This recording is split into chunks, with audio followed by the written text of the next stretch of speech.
একঘেয়েমি মাছের ঝোল খেয়ে খেয়ে বোর হয়ে গেছেন, তাহলে এই দই কাতলা বানিয়ে ফেলুন।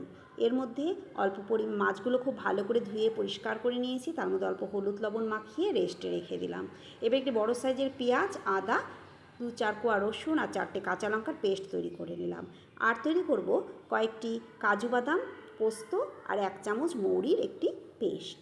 এবার কড়াইতে তেল দিয়ে তেল গরম হলে তাতে একটা একটা করে মাছ দিয়ে হালকা লাল করে ভেজে তুলে নেব।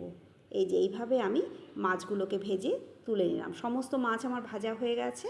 এবার ওই তেলের মধ্যেই অল্প সাদা জিরে আর শুকনো লঙ্কা, 2টো এলাচ আর 2টো দারচিনি ফোড়ন দিয়ে দেব। তার মধ্যে পেঁয়াজ, আদা, রসুনের যে পেস্ট করেছিলাম সেটি দিয়ে খুব ভালো করে কষিয়ে নেব।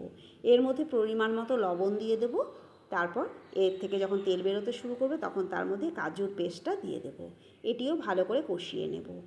গ্যাসের ফ্লেম লোতে রেখে সমস্তটা কষিয়ে করব। রান্নাটা যত কষানো হবে তত টেস্ট হবে। এবার এই মশলা থেকে আবার তেল বেরোতে শুরু করলে এই সময় আমি ছোটো বাটি আধা বাটি পরিমাণ দই নিয়েছি, তার মধ্যে অল্প জিরের গুঁড়ো, ধনের গুঁড়ো, কাশ্মীরি লাল লঙ্কার গুঁড়ো ভালো করে ফেটিয়ে নিয়ে এর মধ্যে দিয়ে দেব। এটাকেও গ্যাসের ফ্লেম কমিয়ে খুব ভালো করে ফেটিয়ে নিতে হবে। তারপর এর মধ্যে আমি 1/2 চামচ পরিমাণ চিনি দিয়ে দেব।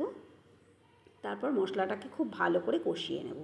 এবার মশলা থেকে যখন তেলটা আলাদা হতে শুরু করবে তখন তার মধ্যে আমি পরিমাণ মতো গরম জল দিয়ে দেব। এর মধ্যে 2টো চেরা কাঁচা লঙ্কা দিয়ে দেবো। ঝোল ফুটে উঠলে সব মাছগুলো দিয়ে দেব। তারপর ঢাকা দিয়ে দেব 5 মিনিটের জন্য। 5 মিনিট পর ঢাকা তুলে উপর থেকে অল্প ঘি আর গরম মশলা দিয়ে দিলেই আমাদের দই কাতলা একদম তৈরি।